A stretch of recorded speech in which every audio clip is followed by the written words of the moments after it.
నాని తరఫున, కీర్తి సురేష్ తరఫున, నా తరఫున, మా హోల్ టీం తరఫున మీ అందరికీ కృతజ్ఞతలు. నిజంగా ఇంత మంచి రెస్పాన్స్, ఇంత మంచి అప్లాస్ ఉన్నందుకు చాలా హ్యాపీగా ఉంది.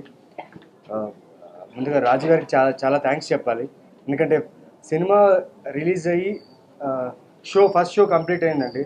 First shake and first hug ఆయన దగ్గర తీసుకున్నాను. So that gave me a very big confidence.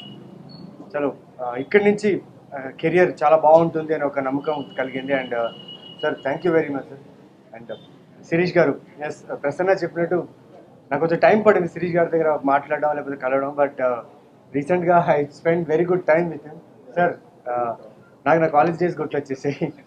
Thank you sir, it was great. And ఆయన సపోర్ట్ చాలా బాగుంది సినిమా. లైక్ నాకేని కాదు, మొత్తం టీం అందరికీ సరదాగా ఒక వర్క్ చాలా ఈజీగా జరిగేలాగా శిరీష్ గారు హెల్ప్ చేశారు. అండ్ హర్షిత్.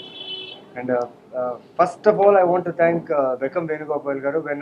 ఎప్పుడైతే నన్ను అప్రోచ్ అయ్యారు ఈ సినిమా చేయాలి, ఇలా ఉంది రాజుగారి ప్రొడక్షన్ అంటే, వెంటనే సార్ ఏంటి సార్ చెప్పండి సార్ చేస్తాను చెప్పారు. ఇలా ఉంటుంది అన్నారు. సో కథ విన్నాను, బాగుందన్నాను. సార్ వెంటనే చేస్తాను సార్ అన్నాను. అండ్ ప్రసన్న, నేను ఆ గడ్డం ఆ జుట్టుతో పోలీస్ ఆఫీసర్గా నేను సూట్ అవుతానా ఏంటి నాకే తెలియదండి. ఎందుకంటే నా ఫేస్ నేను చూసి 10 years అయిందండి గడ్డం లేకుండా. సో వీళ్ళు ముందే చూసుకున్నారు I could suit Siddharth Varma రోల్కి నేను సూట్ అవుతానని ప్రసన్న అనుకోవడం, నేను మేక్ ఓవర్ చేయడం. అండ్ త్రినాథ్ గారు లైక్ ఆ సపోర్ట్ ఇవ్వడం, మీరు చేయగలరండి బికాజ్ అందరి లక్షలు మీరు బాగా చేశారు, ఖచ్చితంగా ఈ సినిమా కూడా బాగా చేస్తారు, నమ్మకం ఉందనేది త్రినాథ్ గారు చెప్పడం.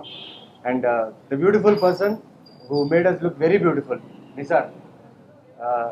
నాని గారైనా, కీర్తి గారైనా, నేనైనా అందరూ ఆర్టిస్ట్ చాలా ఫ్రెష్గా ఉన్నాం, చాలా అందంగా ఉన్నాం, చాలామంది చెప్పారు. అండ్ నాకు చాలా పెద్ద చేంజ్ ఓవర్ అనమాట ఇది. ఎందుకంటే ఫస్ట్ టైం నేను షార్ట్ హెయిర్, బియర్డ్, బాడీ వీడియంత పెంచి నాకే తెలియదు స్క్రీన్లో ఎలా చూస్తాననేసి. ఇంతకుముందు నేను సినిమాలు చేస్తున్నాను, ఓకే, కష్టపడ్డాను నేను చాలా ప్రతి సినిమాకి నేను కష్టపడతానండి. కానీ వీరేంటండి నిజంగా నాట్ దిల్ రాజు గారు కాదు, దిల్ రాజు గారి నుంచి కింద లాస్ట్ ప్రొడక్షన్ బాయ్ నుంచి ఈ బ్యానర్ కోసం వర్క్ చేస్తున్నారు. అంటే నాకు కొంచెం ఆశ్చర్యం వచ్చింది. ఫస్ట్ 3 days చూశాను, ఇంట్రా వీళ్ళు ఇంత కష్టపడుతున్నారు సినిమా కోసం, ఇంత కష్టపడుతుంది, ఇంత ప్యాషన్ ఏంటి అనుకున్నాను. కానీ ప్రతి ఒక్కరి దగ్గర ప్యాషన్ ఉంది సినిమా మీద. అండ్ నేను నేర్చుకుంది అంటే ఇంకెక్కువ ప్యాషన్ ఉండాలి, ఎక్కువ ప్యాషనేట్ ఉంటేనే ఒక సినిమాని ఈ లెవెల్ ఆఫ్ సక్సెస్ చూడగలం. And thank you sir for making me a part of this success. And thank you very much. And అలాగే రాజకీయ ఇందాలు ప్రస్తావిస్తున్నట్టు గొడవలు లాస్ట్లో ఏవో చిన్న డిస్టర్బెన్సెస్ అయ్యి ఫిల్మ్ కోసం పని అయ్యా, కానీ అలాంటి ఏమిలో అంటే అందరం కలిసి వర్క్ చేస్తున్నాం కాబట్టి కొన్ని విషయాల్లో అంటే ఫైనల్ అవుట్పుట్ ఇచ్చేటప్పుడు కొన్ని డిస్కషన్స్ ప్రతి సినిమా జరుగుతుంటాయి, మా సినిమాకనే కాదు.